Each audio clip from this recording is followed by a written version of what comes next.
کلام مقدس قرآن مجید کا 5واں پارہ ہے۔ 5ویں پارے میں سے مختصراً خلاصے کے طور پر کچھ چیزیں میں بیان کرتا ہوں اور ساتھ دعا بھی کرتا ہوں کہ اللہ تعالیٰ ہمیں سننے سنانے کے بعد عمل کی بھی توفیق عطا فرمائے۔ 5ویں پارے کی ابتدا ہے، اللہ تعالیٰ ایک قانون اور اصول ضابطہ دے رہے ہیں زندگی گزارنے کا خاوند بیوی کے متعلق۔ فرمایا کہ اگر خاوند کو یہ کہا جا رہا ہے کہ اگر بیوی نافرمانی کرے، نافرمانی کی طرف اتر آئے، تو پھر فرمایا کہ وہاں پہ فوراً غصے میں آ کے طلاق نہیں، یہ بالکل غلط بات ہے۔ قانون اور اصول اللہ تعالیٰ کا کیا ہے؟ فَاعِذُوهُنَّ، سب سے پہلی بات تو یہ ان کو واضح و نصیحت کرو، سمجھاؤ، سمجھانے سے بات بن جائے تو بس ٹھیک ہے، معاملات چلنے دو، زندگی گزر رہی ہے۔ لیکن اگر سمجھانے سے بار بار سمجھایا، نہیں سمجھنے کو تیار، وَاهْجُرُوهُنَّ فِي الْمَضَاجِعِ، دوسری بات طلاق نہیں، دوسرا کام کیا کرنا ہے؟ دوسرا کام یہ ہے کہ اپنے بستر ان سے الگ کر لو۔ عقل مند ہوئی تو یہی سمجھ جائے گی، لیکن اگر پھر بھی وہ سمجھنے کو تیار نہیں ہے تو پھر تیسرے نمبر میں فرمایا کہ وَاضْرِبُوهُنَّ، پھر ان کو تعزیری سزا بھی دے سکتے ہو، اور تعزیری سزا سے بھی اگر کام بن جائے، صلح و صفائی ہو جائے، نافرمانی ختم ہو جائے، تو فرمایا کہ پھر صلح و صفائی سے اطمینان سے رہو۔ لیکن اگر پھر بھی ایسے ہو کہ سزا کے بعد بھی معاملہ سدھرنے والا نہیں ہے تو پھر کیا فرمایا؟ وَإِنْ خِفْتُمْ شِقَاقَ بَيْنِهِمَا فَبَعْثُوا حَكَمًا مِّنْ أَهْلِهِ وَحَكَمًا مِّنْ أَهْلِهَا، پھر یہ معاملہ اپنے بڑوں کے سپرد کر دو، اپنے خاندان میں سے، اپنے گھر میں سے جو بڑا ہے سمجھدار ہے، اور بیوی کے گھر میں سے جو بڑا ہے سمجھدار ہے، ایک ادھر سے ایک ادھر سے شخص مقرر کر دو کہ آپ دیکھیں نہیں ہمارا یہ معاملہ ہے، اس میں ہمارا تنازع بنا ہوا ہے، اور وہ اصلاح کی، سلو کی پوری کوشش کریں، وہ دونوں پوری کوشش کریں۔ اگر سلو ہو جائے سب سے اچھی بات سلو ہے، اگر پھر بھی نہیں ہو پاتی، یہ 4 مرحلے گزر چکے ہیں، پھر کہیں جا کے طلاق کا سوچا جا سکتا ہے، تو بھائیو غصے میں آتے ہی نہ واضح و نصیحت، نہ کوئی بستروں کی علیحدگی، نہ کوئی تعزیری سزا، نہ کوئی بڑوں کو کچھ بتایا کہ ہمارا کوئی معاملہ خراب ہے، فوراً غصے میں آ کے طلاق بول دینا، یہ اتنا غلیظ ترین عمل ہے کہ نبی کائنات صلی اللہ علیہ وسلم فرماتے ہیں کہ وہ بندہ اللہ کو انتہائی برا لگتا ہے اور اللہ تعالیٰ اس پہ انتہائی زیادہ غضبناک ہوتے ہیں۔ جو بندہ آتے ہی، غصہ آتے ہی کو تھوڑی سی بات پر طلاق، یہ انتہائی غلط بات ہے۔ جب بھی کوئی انبن ہو، سمجھنے سمجھانے پہ سلو صفائی سے کام لیں، تعزیری سزا ہو، بستروں کی علیحدگی ہو، بڑوں کے ہاتھ میں یہ معاملہ کر دیں، پھر بھی نہ کچھ بن سکے تو پھر احسن طریقے سے طلاق ہے، ورنہ ابتدا میں اللہ کے نافرمان ہم خود بن جائیں گے۔ اور اسی 5ویں پارے میں آگے چلتے ہوئے اللہ تعالیٰ کا فرمان ہے کہ جب اے ایمان والو، یا ایھا الذین آمنوا لا تقربوا الصلاۃ، اے ایمان والو نماز کے قریب نہ جایا کرو۔ اور ایک وجہ بیان فرمائی کہ جب تم پر غسل واجب ہو، جب تم جنبی ہو، غسل واجب ہے تو نماز کے قریب نہ جاؤ۔ فرضی غسل کرنے کا طریقہ بھی میں بتا دیتا ہوں، انتہائی آسان ہے، جو سنت کے مطابق صحیح حدیث سے ثابت ہے۔ فرضی غسل کرنے کا طریقہ یہ ہے، چاہے مرد ہو یا عورت ہو، طریقہ ایک ہی ہے۔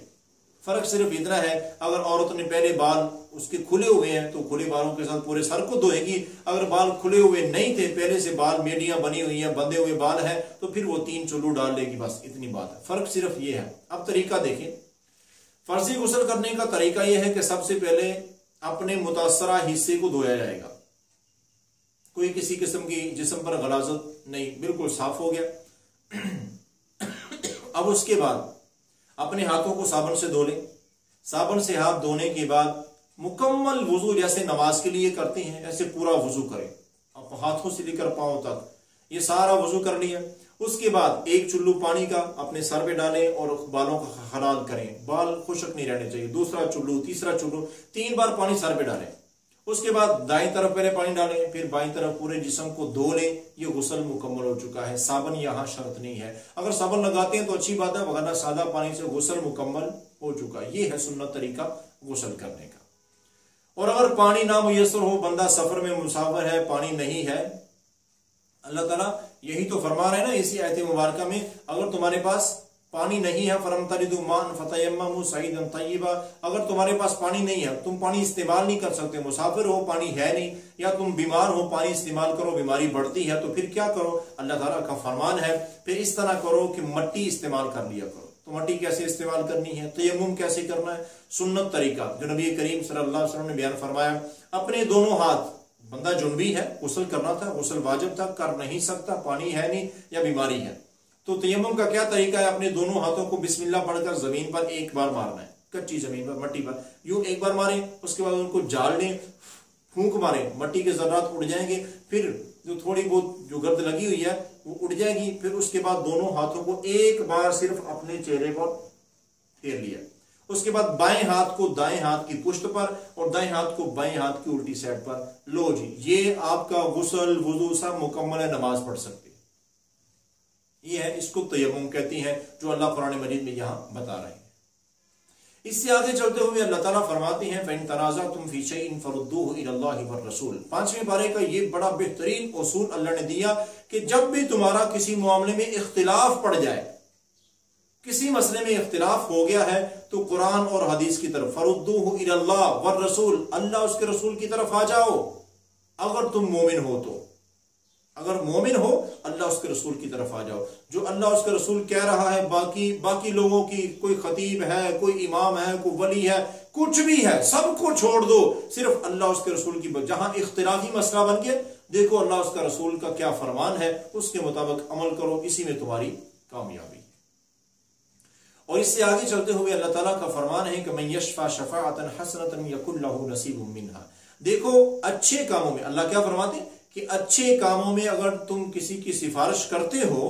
تو اس کی تمہیں نیکی بھی ملے گی، اجر ملے گا، اور یہ بھی یاد رکھو من یشفع شفاعۃ سیئۃ یکن لہ کفل منہا، اور اگر تم برے کام میں کسی کی سفارش کرتے ہو تو اس کا گناہ بھی تمہیں ملے گا، گناہ وہ کرے گا، برا کام وہ کرے گا، اور گناہ تمہارے نامہ اعمال میں بھی لکھا جائے گا۔ اس لیے زندگی میں جب بھی کبھی سفارش کسی کی کرنی ہو تو دیکھ لیا کریں کام جائز ہے کہ ناجائز ہے، جائز کام کی سفارش کریں گے تو نیکی ملے گی، ناجائز کا گناہ ہوگا۔ 5ویں نمبر پر اللہ تعالیٰ کا فرمان ہے اسی 5ویں پارے میں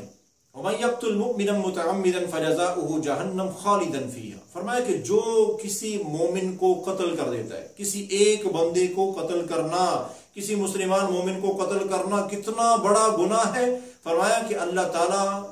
اس کے بدلے میں اس کو جو سزا دیں گی وہ کیا ہوگی؟ اس کی سزا یہ ہے فَجَزَاؤُهُ جَهَنَّمُ، وہ بندہ قتل کرنے والا جہنمی ہے، خالدن فیہا، ہمیشہ جہنم میں رہے گا، وغضب اللہ علیہ، اور اللہ کا غضب اس پہ برستا رہے گا، وَلَعَنَهُ، اور اس پر اللہ تعالیٰ کی لعنت بھی ہوگی، اور کیا فرمایا؟ وَأَعَدَّ لَهُ عَذَابًا عَظِيمًا، اور اللہ جہنم میں اس کو بہت بڑا عذاب دیں گے۔ تو اس لیے زندگی میں کبھی بھی کسی کو قتل کرنے کا سوچیں بھی نہ، کسی کے قتل کے مشورے میں بھی شامل نہ ہو، بہت بڑا گناہ ہے۔ اللہ اکبر۔ اس سے آگے چلتے ہوئے اللہ تعالیٰ فرماتے ہیں ان اللہ لا یغفر ان یشرک بہ ویغفر ما دون ذلک لمن یشاء، دیکھو مجھ پر ایمان، اللہ کہتے ہیں کہ مجھ پر ایمان لا چکے ہو، مجھے اپنا خالق و مالک مان چکے ہو، اب شرک نہ کرنا، میرے علاوہ کہیں سر نہ جھکانا، میرے علاوہ کسی اور سے دعا نہ مانگنا، میری صفات کسی اور میں سمجھنا نہ لگ جانا، یہ کبھی عقیدہ نہ رکھنا کہ اللہ کے علاوہ کوئی دنیا میں کوئی کچھ کر سکتا ہے، کچھ نہیں، جو کچھ بھی ہو رہا ہے یہ سارے کا سارا صرف ایک اکیلے اللہ کی مرضی سے ہو رہا ہے، یہ توحید ہے، اگر اس کے خلاف چلو گے تو شرک ہے۔ اور اللہ کیا فرماتے ہیں ان اللہ لا یغفر ان یشرک بہ ویغفر ما دون ذلک، باقی کمیاں کوتاہیاں اللہ تمہاری معاف کر سکتے ہیں، لیکن شرک جس کے نامہ اعمال میں ہوا اس کی نمازیں، روزے، زکوٰۃ، حج، صدقہ، خیرات، کوئی نیکی کام نہیں آئے گی، شرک اس کو برباد کر دے گا، ایسا سنگین ترین گناہ ہے۔ اس لیے میرے محترم سامعین و ناظرین زندگی میں کبھی شرک کے قریب تک نہ جائیں۔